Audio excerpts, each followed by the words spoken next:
Our next speaker equally is somebody who is playing in the deepest way on the world stage with access to influence that is rarefied, and yet is somebody who is so humble to be able to come and to share with grassroots organizations all over the world. Jonathan Granoff is president of the Global Security Institute.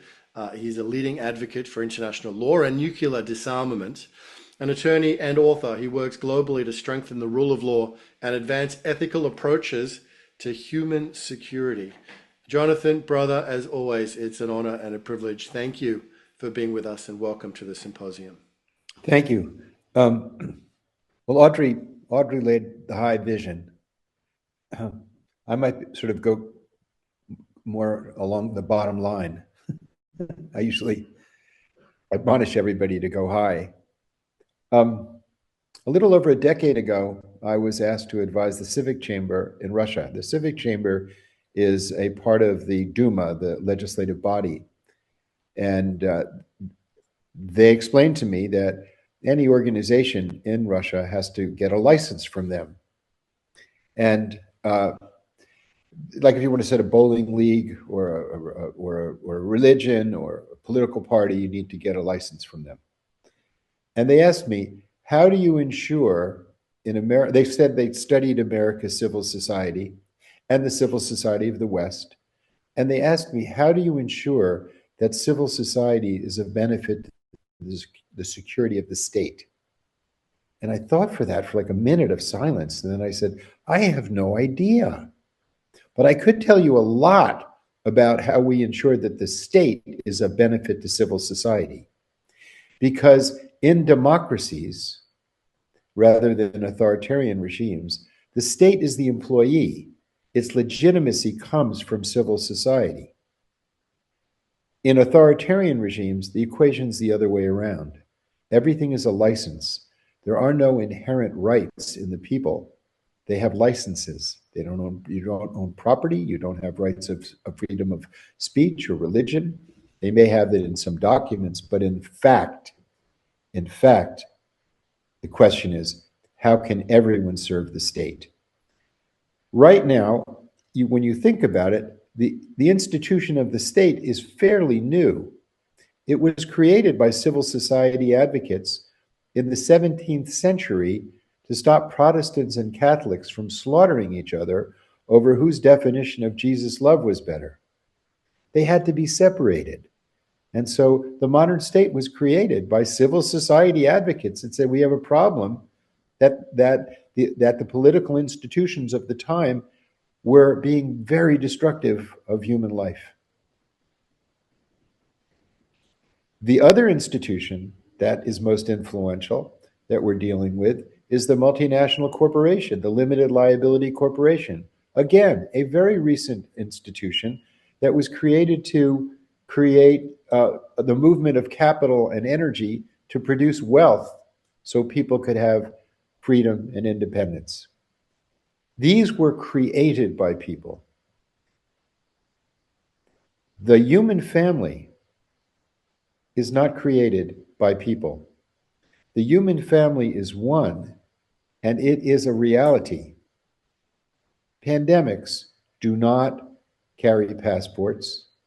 The oceans, phytoplankton, which gives us half of our oxygen, does not make distinctions amongst races, genders, classes, religions. The fact is, in this 5 miles between Earth and the stratosphere, where all of our lives take place, we are one family. So one of the principles that I think these new coalitions have to have is claiming both the practical and the moral. And the practical has to be based on realism. We are the realists. We are saying empirical science has told us that if we continue to pillage the resources and the regenerative processes of nature, we're going beyond the boundaries of sustainability for the human family. That's realism. Continuing to rely on fossil fuel is not realism. Building nuclear weapons and making them more usable is not realism. Diplomacy, law, reason, ethics and morals and our human capacity to be human. That's realism. So we have at this moment in human history this convergence of the practical necessity of bringing our humanity to the forefront, the practical necessity, and the moral imperative. And we need principles for these coalitions. Without principles, leaders cannot emerge. Without principles, there might be a lot of virtue signaling, a lot of noise signifying very little in terms of change. I think of the difference between, say, the movement of students in the 1960s. I was a regional organizer for the anti-war movement. My father was very involved in the civil rights movement. I'll tell you, the civil rights movement's a better example of a success. If you look at what Martin Luther King and the civil rights movement, it began talking about people being able to order lunch at a lunch counter. And then it went to labor strikes and transportation in some cities in the South. And then it went to voter registration. And then it went to labor unions where Martin Luther King was killed. He was there for a garbage workers strike in Memphis. But before that, it went to his assertion that poverty should be eliminated, the war machine should be dismantled, the war in Vietnam should stop, nuclear weapons should stop. You read his speech when he got the Nobel Prize, he articulated the highest and said, in order to fulfill the human journey and know God, you needed to be aligned with love. So he went from the particular, and his tent kept expanding. There was no purity test. And he brought it to the point where if you cared about virtue, you were in his tent. Very different than the identity politics that we're seeing now. Our identity should be hearts without borders, the fullness of the human family. And then it becomes, that's our goal. Our goal is human cooperation based on the qualities that make us human. So then we need to see what are the natural coalitions that can be built. What are the natural coalitions, and what are the different modalities? Now, there are some coalitions that are based on shared values and spiritual and moral purposes. I would say that this coalition of Unify Earth, Unity Earth, the interfaith movement very, very largely that I've been part of for 40 years, is very much based on the conscience and the consciousness that comes from an expanded conscience. Doesn't begin just expanding consciousness is not necessarily virtuous. Expanding conscience leads to virtuous consciousness. The boundary of consciousness is the boundary of the heart, and conscience says, I feel the suffering of others as my own. I feel the joy of others as my own. It's called the golden rule. So that's what this coalition is, I believe, is formed in. And we have natural alliances with very, very different coalitions. Coalitions based on human rights, coalitions based on the rule of law, coalitions based on diplomacy, coalitions based on respecting the sacredness of nature, coalitions based on practicality of addressing poverty and eliminating it. Those are natural coalitions of virtue and caring. There are people who disagree with us. There are people who disagree with us who've created what I call astroturf coalitions.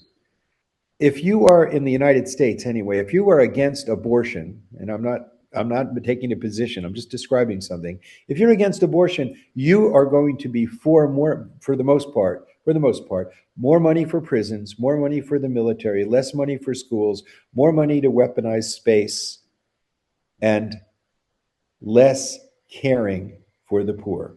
Those are the political alignments of the coalitions that think that what we are doing is foolhardy. So we are in a moment in which we need to see the distinction between tactics and a global movement. Now, I know that that people who disagree with us have been organizing with great amount of money at a very grassroots level to build communities. And we have seen that people who want these larger virtuous changes have not done that. So we saw Black Lives Matter, large movement. No leaders are still articulating the cause.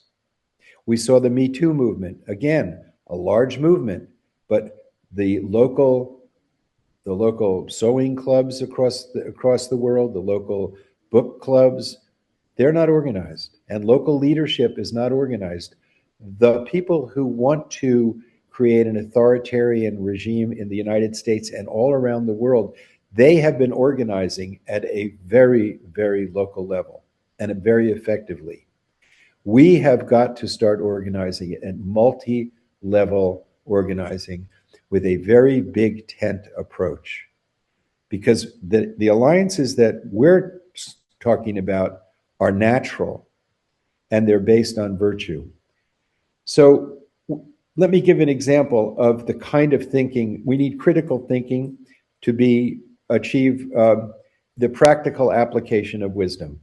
Sometimes we have meetings in which the purpose of the meeting is community building. The purpose of the meeting is sharing of the heart. That's really important. And everyone is equal in such a meeting. And it is, in fact, that harmonious equality is what gives it power. But then there's other meetings that need expertise in science, expertise in law, expertise in articulation, that require expertise and require critical thinking and debate and sharp debate to see what's the best way forward, in which everybody's experience is not the same. They're different modalities. Are they mutually exclusive? By no means. The most effective movements see the skills that people have and amplify them. For example, Ben and John Raymer and several other, and Kurt and many and lots of Maver and lots of other people that I see in this have fantastic skills at bringing people together. But I've been working with people, diplomats and parliamentarians for nuclear nonproliferation. 1 minute, Jonathan. Sorry, brother, to interrupt you. Just gotcha. Parliamentarians for nuclear nonproliferation and disarmament, and Lawyers Alliance for World Security, and I'm a fellow in the World Academy of Art and Science, whose aspirations are exactly the same. But their skill set is quite different. We need to realize that these different skill sets are tactics that are different at different levels, but we need to find the spirit and the energy to articulate principles that can bring these multi-levels together. And I'm going to just put one forward. The golden rule is the golden principle that brings coherence in our lives, our communities, and amongst nations. Nations treat other nations as they wanted to be treated. Harmony and peace arise. But today, we're destroying the future. We need a golden rule for the 21st century to help bring these things together, treat the lives and well-being of future generations as we want to be treated. And I'd like to see sometime, Ben, where we have a gathering of the tribes, as we have here, on the concept of a golden rule for the 21st century that can be a moral imperative that brings the practical together in greater amplification and harmony. Let us be those people in the meantime who have hearts without borders.